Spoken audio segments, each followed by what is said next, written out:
Hari ini 23 Januari 2025, saya akan membahas XAUSD. Seperti biasa teman-teman, kita ke Saxo kita ngomonginnya di daily. Kalau teman-teman perhatikan Saxo daily-nya, ini adalah candlestick yang saya bilang kemarin berhasil break. Tentu dia berhasil break. The real question adalah candlestick hari ini. Kenapa? Sebab teman-teman perhatikan candlestick hari ini, apa yang terjadi? Potensial ini dia closingannya dalam pembentukannya ya, belum closing sih, lagi merah, artinya dia lagi ngeretest area-area bawah. So kita bisa ngambil PDH PDL dari level yang terjadi di hari kemarin ya. So previous daily high kemarin itu di 2763, previous daily low-nya itu di 2741. Nah, ini adalah previous daily high dan previous daily low dari candlestick yang kemarin. Itu dulu. Artinya apa? Di daerah 2740-an menarik untuk kita entry, di daerah 2763 juga menarik untuk kita entry walaupun high risk. Yang penting kita paham dulu atas dan bawahnya. Kenapa saya bilang candlestick hari ini menarik? Karena dia yang menguji coba candlestick kemarin. Artinya seandainya candlestick hari ini closingannya merah, merahnya pun merah dalam, misalnya merah signifikan kayak gini, apa yang dikatakan sama teman-teman? Artinya misalnya dia close kayak gini, apa artinya teman-teman? Jawabannya adalah fake breakout. Fake breakoutnya di mana? Fake breakoutnya di sini. Dia nggak berhasil break 2750, memang really strong dan dia akan tertahan untuk kembali sideways ataupun menunggu momentum selanjutnya. Tapi kalau misalnya dia drop signifikan seperti itu, maka dia akan nge-retest equal high sebelum yang kita sudah pantau di 2715 dan 2710 ya. Jadi yang penting sekarang apa? Yang penting bagi para buyer, ini kalau kalian para buyer, saya mau ngeliat gold ATH lagi. Jawaban saya sederhana, harapannya adalah candlestick ini yang di hari ini dari Kamis nggak closingnya merah, closing hijau, nggak usah hijau, closing doji aja udah cukup. Karena dojinya dia itu ada di 2756, di opennya kan 2756 ya. Closing doji aja itu udah cukup, nggak perlu sampai dia closingnya hijau bullish kayak yang sebelah ini, kayak hari Selasa kemarin tuh nggak perlu. Atau dapat yang kayak Rabu ini juga bersyukur, tapi dia closingnya mampu bentuknya doji aja itu udah cukup. Kenapa? Karena tentu adalah penanda still going up and going up and going up. Satu itu dulu. Now, kita ngomongin di Onda, kita ngomongin di 4 dan kita ngelihat secara naked chart. Di naked chart teman-teman lihat ada yang menarik atau enggak? Jawabannya ada teman-teman. Ini 1, 2, 3, 4, 5, 20 jam terakhir. Ini kan H4 ya. 20 jam terakhir memang dia geraknya ada volatility, tap top gini. Tapi teman-teman lihat 20 jam terakhir dia selalu closingnya merah. Artinya apa? Ada seller yang nahan untuk tidak jauh lebih tinggi ke atas. Simpelnya gitu. Ini adalah area sell yang kemarin saya sampaikan atau saya infokan saja di dalam grup grow count. Saya bilang, saya pasti yakin dan saya jamin itu teman-teman pasti akan mendapatkan orang atau grup lain yang memberikan sinyal untuk nge-sell.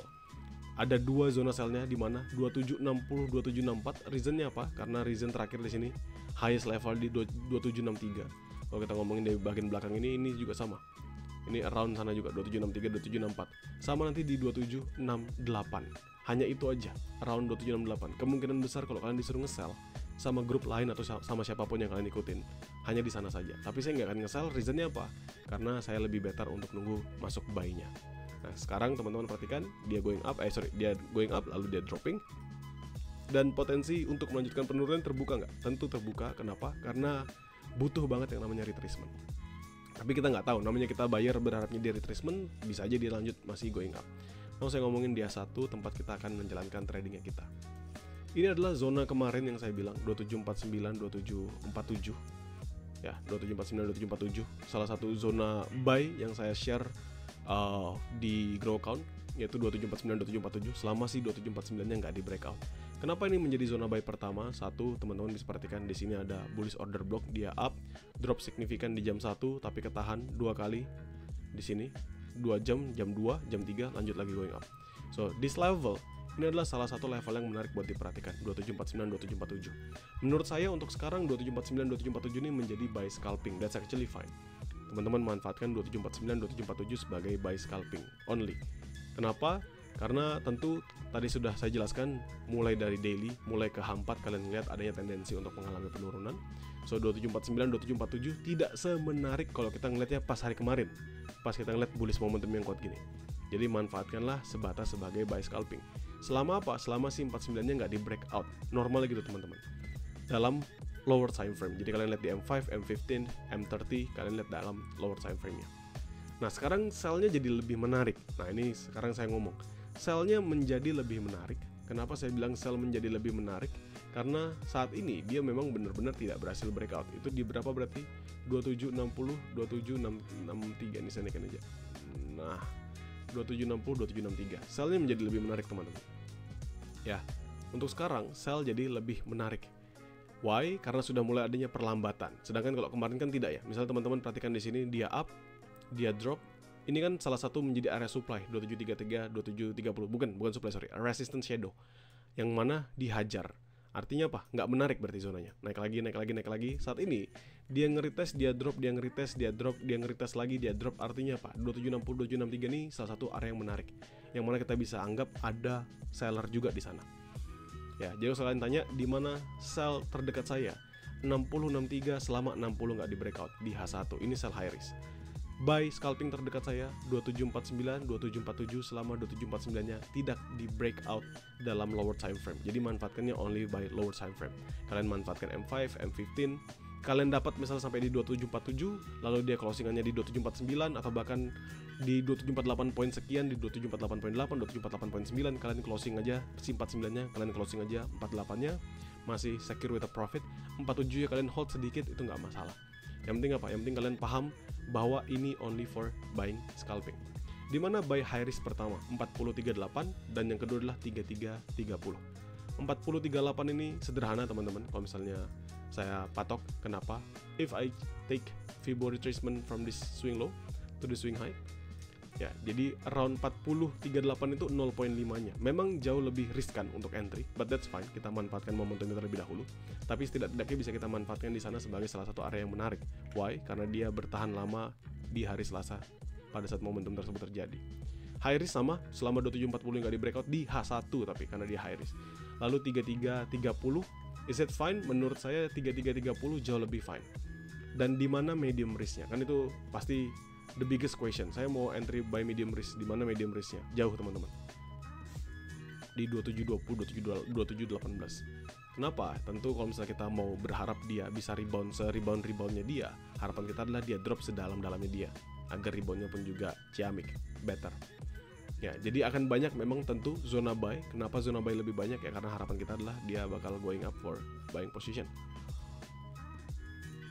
Ya, jadi ini menjadi saya nggak bilang 4 area saya ya, karena area harusnya cuma 3 ini aja. 4947 basically cuma ngomongin scalping. 4038 selama 40 nggak di breakout, 3330 selama 33 nggak di breakout, dan medium risknya untuk saat ini adalah 2119 yang bisa kita manfaatkan untuk area trading kita. Sell di mana? Satu tadi teman-teman sudah dengar 2760 2763 as long as 60 nggak di breakout di H1. Di mana selanjutnya? Jauh teman-teman. Kalau kalian tanya sama saya di mana selanjutnya, benar-benar jauh. Karena paling enggak itu di 2770-an atas, bahkan sampai 2790 di all time high-nya, baru kita bisa nge-sell lagi. Why? Karena momentum. Kalian mungkin lihat ada retracement. Kita anggap ada retracement di sini tentang harga, drop di sini anggap drop 0,50. Di sini ada drop misalnya. Ya. 0,54. Dropnya 0,50, 0,54. Nggak nyampe 1%. Atau misalnya di sini kita anggap ini kan yang kemarin ya. Dia drop di sini 1%-an. Coba kita balik dengan momentum ketika dia berhasil bullishnya. Artinya kita ngeliat setelah dia berhasil bullish. Di sini sampai pertama kali dia retrace 1,06. Terus di sini lagi sampai dia mulai masuk ke retracement. Di sini 1,01. Terus di sini lagi. Di sini lagi 0,8. Artinya apa? Artinya dia kalau misalnya reboundnya untuk going for bullishnya really strong. Ya, bullishnya lebih besar banget dibandingkan retracementnya. Walaupun kita menunggu juga adanya retracement. Gunanya apa? Tentu untuk kita mendapatkan potensial entry yang lebih better. Ya. Jadi tendensi, kalau kalian tanya sama tendensi saya gold still for bullish sampai dia dihajar satu candlestick momentum. Candlestick momentum itu gimana? Apa sih kamu ngomong dari tadi candlestick momentum? Saya cari contohnya. Misalnya candlestick sepanjang ini nih. Ini drop signifikan nih teman-teman, lihat saya tarik segini. Nah ini saya ambil, saya bawa ke sana. Nih, ini candlestick momentum. Dia drop signifikan, yang mana breakout semua zona. Ini kan dia benar-benar kan, kalau ini terjadi kan berarti closing H1 nya drop signifikan ya. Ini teman-teman lihat dari sini drop signifikan, closingan H1 nya berarti dia sampai di 2732. Artinya mana? 4947 dia hajar, 4038 dia hajar, 33 dia hajar. Karena closingannya kan di bawah semua. Di bawah dari 49, di bawah dari 40, di bawah dari 33. Jadi 3 zona ini habis dihajar. Itu baru saya akan beralih menjadi seller. Gitu. Ya. Tapi kalau misalnya dia seicrit turun, misalnya baru nyampe sini seicrit turun, baru dia nge-retest. Nah, itu kita masih bisa manfaatkan zona-zona buy di bawahnya. Ya. Jadi nggak akan ada perubahan pandangan dari saya. Masih tetap akan bullish sampai memang candlestick momentum tersebut hadir. Oke? Jadi sekian teman-teman, sesuaikan lagi dengan referensi atau trading plan yang kalian jalankan. Jadikan mapping ini sebatas sebagai referensi, kalian sesuaikan lagi dengan kemampuan trade kalian. Bagi teman-teman grow account, nothing to be worried about, karena saya pasti akan selalu share hasil mappingan ini di dalam grup. Dan teman-teman di publik bisa menonton ulang video live saya atau video mapping yang akan saya live, yang akan saya upload juga. So thank you buat teman-teman sekalian.